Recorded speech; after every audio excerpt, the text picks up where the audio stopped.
Anda mungkin terbangun pada pukul 3 pagi karena suatu alasan yang sebenarnya sedang coba disampaikan oleh tubuh Anda, tetapi Anda belum menyadarinya. Ini bukan sekadar insomnia, bukan hanya soal usia, dan yang pasti, ini bukan kesalahan Anda. Ada alasan yang diam-diam, seringkali diabaikan, yang berada di balik terbangunnya Anda di tengah malam, dan alasan ini bisa mengungkap jauh lebih banyak tentang kesehatan Anda daripada yang Anda bayangkan. Bayangkan membuka mata di tengah malam. Rumah sunyi, tidak ada suara dari luar.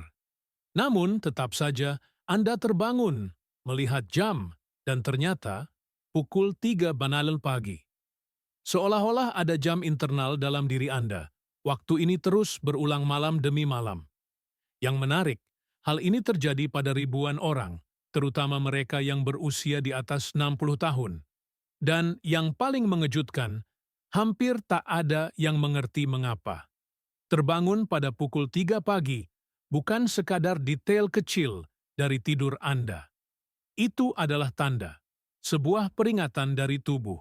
Semacam pesan diam-diam yang mengatakan ada sesuatu dalam dirimu yang sedang berubah. Masalahnya, sebagian besar orang mengabaikan pesan ini. Mereka mencoba tidur kembali, merasa frustrasi, menyalahkan usia. Tapi benarkah hanya itu? Ataukah tubuh Anda sedang meminta sesuatu yang belum Anda dengar? Mari kita mulai dari awal. Penuaan mengubah pola tidur. Itu fakta. Tapi perubahan itu tidak terjadi begitu saja. Ada alasan kimia di baliknya. Salah satu yang utama adalah melatonin, hormon yang memberitahu tubuh kapan waktunya tidur. Saat kita masih muda, produksi melatonin lebih tinggi dan lebih teratur. Seiring bertambahnya usia, produksi ini menurun. Dan ketika melatonin yang beredar semakin sedikit, tubuh mulai keluar dari fase tidur lebih awal dari seharusnya. Itulah yang terjadi pada Ibu Elza, 74 tahun. Sepanjang hidupnya, ia tidur nyenyak seperti batu. Tapi dalam 2 tahun terakhir, ia mulai terbangun antara pukul 3 dan 3.30 pagi, tanpa alasan yang jelas. Awalnya, ia pikir itu karena kekhawatiran. Lalu ia mulai curiga bahwa dirinya sedang sakit. Baru setelah berbicara dengan dokter geriatri, ia mengerti. Produksi melatoninnya telah menurun, dan ia perlu melakukan beberapa perubahan kecil untuk membantu tubuhnya memahami bahwa itu masih waktu untuk tidur. Sekarang, ia menghindari cahaya terang di malam hari, mengganti ponsel dengan radio baterai, dan mulai minum teh penenang saat senja tiba. Hal-hal kecil ini ternyata menjadi sinyal bagi otaknya. Tapi melatonin bukan satu-satunya penyebab.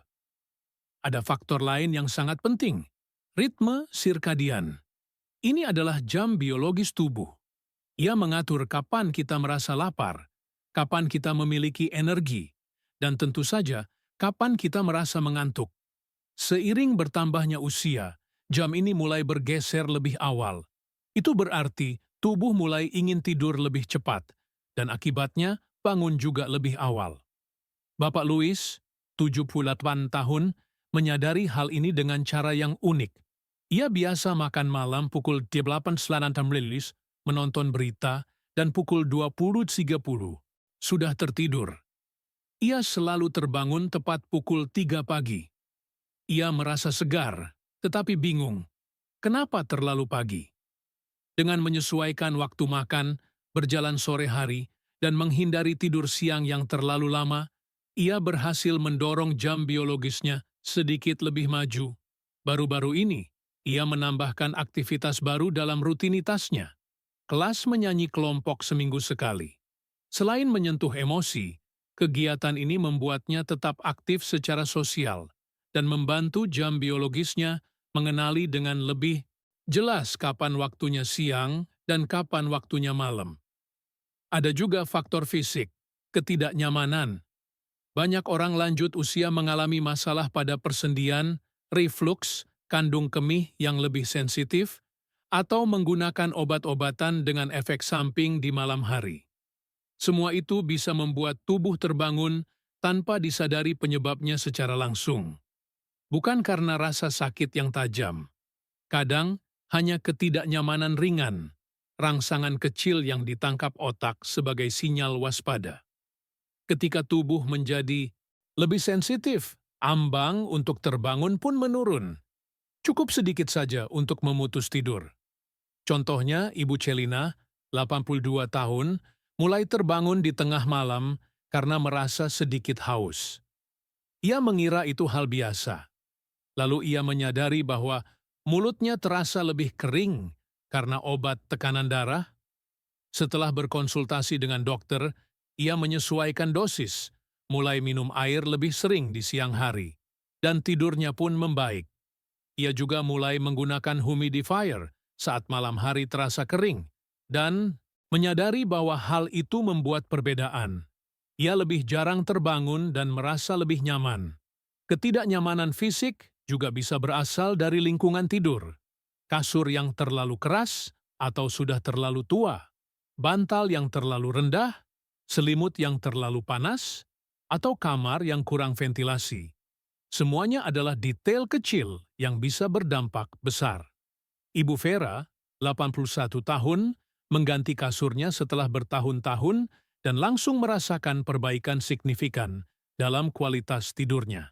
Ia tidak tahu bahwa nyeri punggung kecil yang selalu muncul setiap malam ternyata berasal dari kasur lamanya. Namun bukan hanya tubuh yang memengaruhi tidur. Pikiran pun ikut berperan. Saat hidup melambat, seperti setelah pensiun atau kehilangan orang tercinta, muncul lebih banyak ruang untuk pikiran, kenangan, dan pertanyaan-pertanyaan. Malam yang sunyi dan tanpa gangguan menjadi panggung yang sempurna bagi pikiran untuk menjelajahi masa lalu. Pak Carlos, 76 tahun, kehilangan istrinya 3 tahun lalu. Sejak itu, ia mulai terbangun sekitar pukul 3 pagi dan tidak bisa tidur kembali. Baru ketika ia mulai menulis di buku catatan di samping tempat tidur dan berbicara dengan terapis, ia menyadari bahwa waktu sunyi itu adalah permintaan dari jiwanya untuk didengarkan, bukan sekadar masalah fisik. Kini, ia menjadikan malam-malam itu sebagai momen untuk terhubung kembali dengan dirinya sendiri. Kadang ia menulis surat yang tak pernah dikirim. Di lain waktu, ia hanya menarik napas dalam-dalam dan bersyukur karena pernah mengalami cinta yang begitu besar. Itu saja sudah cukup untuk menenangkannya. Terkadang, kegelisahan pikiran ini tidak hanya terkait dengan masa lalu, tetapi juga masa depan.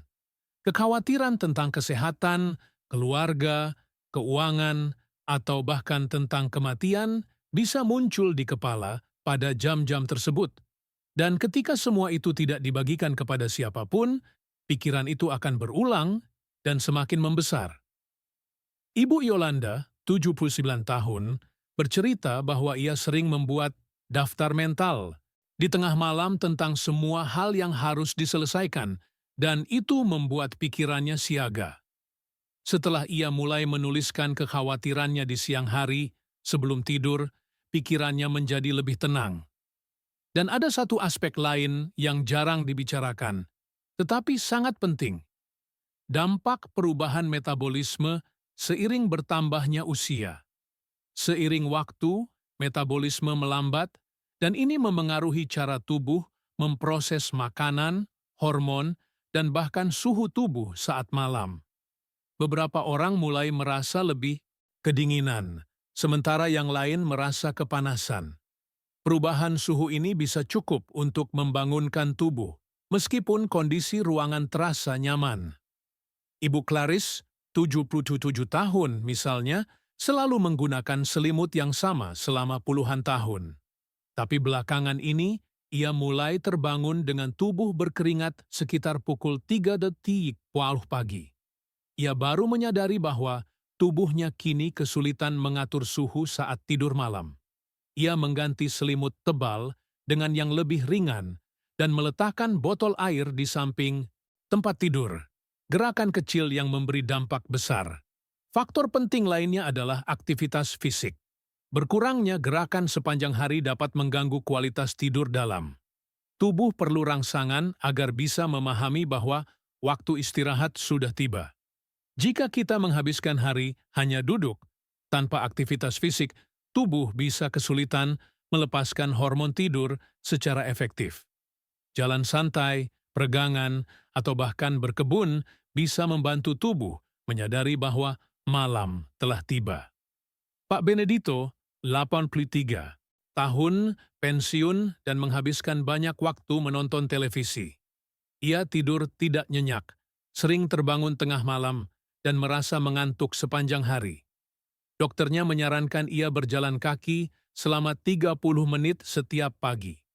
Seiring waktu, tubuhnya mulai tidur lebih nyenyak, dan kebiasaan bangun pukul 3 pagi pun perlahan menghilang. Kualitas pola makan juga tidak bisa diabaikan. Makan terlalu malam, mengonsumsi makanan berat di malam hari, atau terlalu banyak gula dan kafein di sore hari bisa mengganggu fase tidur dalam. Bahkan, secangkir kopi setelah makan siang bisa bertahan dalam tubuh selama berjam-jam. Bagi mereka dengan metabolisme yang lebih lambat, ini bisa berarti tidur menjadi ringan dan mudah terbangun di tengah malam. Ibu Joanna, 80 tahun, senang minum kopi hitam dengan susu setelah makan malam. Ia merasa itu menenangkan, tapi ia tidak menyadari bahwa secangkir kecil itu memengaruhi tidurnya. Setelah berkonsultasi dengan ahli gizi, ia mengganti minuman tersebut dengan teh, herbal, dan mulai merasakan malam-malamnya menjadi lebih tenang. Kita juga tidak bisa melupakan kekuatan dari keheningan dan kegelapan. Produksi melatonin sangat bergantung pada ketiadaan cahaya. Lampu yang menyala, layar televisi yang berkedip, cahaya dari lorong, atau bahkan cahaya dari jalan yang masuk melalui jendela bisa membingungkan otak dan menurunkan kualitas tidur. Menciptakan suasana gelap dan tenang, atau menggunakan penutup mata dan penyumbat telinga, bisa membantu tubuh tetap beristirahat lebih lama. Dan akhirnya, kita perlu bicara tentang pentingnya penerimaan. Menua adalah proses alami, dan bersamanya datang perubahan yang membutuhkan lebih banyak mendengarkan, penyesuaian, dan kasih sayang pada diri sendiri. Alih-alih melawan jam biologis atau merasa cemas karena terbangun di tengah malam, kita bisa mengubah momen itu menjadi ruang untuk menerima. Daripada merasa kalah karena terbangun pukul 3 pagi, cobalah bertanya, apa yang sedang tubuhku coba sampaikan? Sekarang, apakah ada sesuatu yang perlu aku rasakan, jalani, dengarkan, atau ubah? Mendengarkan dengan kasih, inilah yang membuat perbedaan. Dan justru di titik inilah hidup mulai berubah. Saat Anda memahami bahwa tidur bukan hanya mekanisme biologis, tetapi cerminan dari cara Anda menjalani hidup, maka Anda akan mulai merawat tidur dengan lebih perhatian. Tubuh, pikiran, dan hati mulai terhubung. Dan di sanalah istirahat yang sesungguhnya terjadi. Bukan soal tidur seperti dulu, tapi tidur dengan damai atas siapa diri Anda hari ini. Dan jika suatu saat Anda tetap terbangun pukul 3 pagi, biarlah itu bukan menjadi beban, tapi undangan lembut untuk merawat diri sendiri dengan lebih kasih, lebih tenang, dan lebih hadir. Jika isi ini menyentuh hati Anda dengan cara tertentu, tinggalkan komentar tentang pengalaman Anda. Ini membantu kami memahami lebih dalam pengalaman Anda dan terus menciptakan konten yang bermakna untuk Anda. Terima kasih telah mendengarkan dengan hati yang terbuka. Gi